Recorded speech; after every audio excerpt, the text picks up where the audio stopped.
इधर दक्षिणी लेबनान में चारों तरफ तबाही के ही निशान देखे जा रहे हैं। जहां लोग एक टूटे पुल से गुजरने को मजबूर हैं, स्थानीय लोग टूटे पुल के बावजूद मोटरसाइकिलों को लितानी नदी पार करा रहे हैं। दक्षिणी लेबनान के ज़रारिएह इलाके में ये लोग टूटे हुए पुल से मोटरसाइकिलों को लितानी नदी पार कराने में मदद करते दिख रहे हैं। हालिया संघर्ष में इजराइल ने लितानी नदी के सभी पुल नष्ट कर दिए थे। पिछले हफ्ते हिजबुल्ला और इजराइल के बीच 10 दिन का युद्ध विराम लागू हुआ।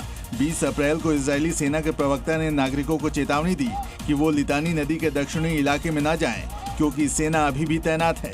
एक और बड़ी खबर है, अमेरिकी अधिकारियों की तरफ से बड़ा दावा किया गया। ट्रंप अब और लड़ना नहीं चाहते हैं। उन्होंने कहा, लेकिन अगर उन्हें लगेगा कि लड़ना जरूरी है तो वो जरूर लड़ेंगे। तो अमेरिका ईरान तनाव पर इस बयान को भी बेहद अहम माना जा रहा है। कहा, ट्रंप अब और नहीं लड़ना चाहते हैं, लेकिन अगर जरूरी लगा तो लड़ेंगे। इधर अमेरिका के लॉस एंजलिस एयरपोर्ट पर एक शमीम माफी नाम की ईरानी महिला को गिरफ्तार किया गया है, जिस पर ट्रंप के गढ़ में रहकर ड्रोन और बमों की इंटरनेशनल लेवल पर डील करने का आरोप है। ईरान के खतरनाक हथियार इसमें शामिल हैं।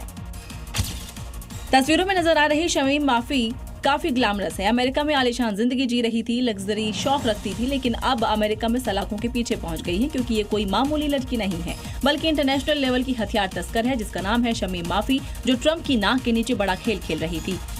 इसकी ओमान में एक रजिस्टर्ड कंपनी है, जिसके जरिए ईरान और सूडान के बीच करीब 580 करोड़ रुपए से ज्यादा का हथियारों का सौदा कराया। जहां 2023 से गृह युद्ध जारी है और ड्रोन जैसे हथियार युद्ध की दिशा बदलने में अहम भूमिका निभा रहे हैं। इस डील में ईरान के खतरनाक मोहाजेर 6 हथियारबंद ड्रोन और 55,000 बम फ्यूज शामिल थे। जिस क्लस्टर मिसाइल के सहारे ईरान ने इजरायल और अमेरिकी बेस पर भयंकर तबाही मचाई थी, वो मिसाइल अब उत्तर कोरिया के नेता किम जोंग उन को भी गया है। इसका उत्तर कोरिया ने सफल परीक्षण भी कर लिया है, जिसने दक्षिण कोरिया और जापान समेत कई देशों की टेंशन को बढ़ा दिया है। लेकिन रविवार को उत्तर कोरिया ने जैसे ही बैलिस्टिक मिसाइल का परीक्षण किया, उससे पूरी दुनिया दहशत में आ गई। सिनपो इलाके से समुद्र की ओर 5 बैलिस्टिक मिसाइलें दागते हुए उत्तर कोरिया ने हावसोंग 11 मिसाइल का परीक्षण किया, जो क्लस्टर बम वॉरहेड से लैस था। इस मिसाइल को 136 किलोमीटर दूर एक द्वीप पर बने टारगेट जोन की ओर दागा गया था, जिसे किम जोंग उन ने अपनी बेटी के साथ देखा। समुद्र में हुई मिसाइलों की ये हलचल न केवल दक्षिण कोरिया और जापान के लिए एक चेतावनी है, बल्कि दुनिया भर के रक्षा विशेषज्ञों को ये सोचने पर मजबूर कर रही है कि क्या किम जोंग किसी महायुद्ध के लिए बेताब है।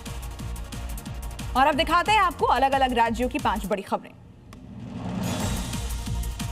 यूपी के शाहजहांपुर में एंटी करप्शन टीम की बड़ी कार्रवाई। बीएसए दफ्तर का बाबू रिश्वत लेते रंगे हाथों गिरफ्तार। मिड डे मील मामले में शिक्षक से ले रहा था घूस। गिरफ्तारी के बाद दफ्तर में हड़कंप, आरोपी के खिलाफ मुकदमे की कार्रवाई।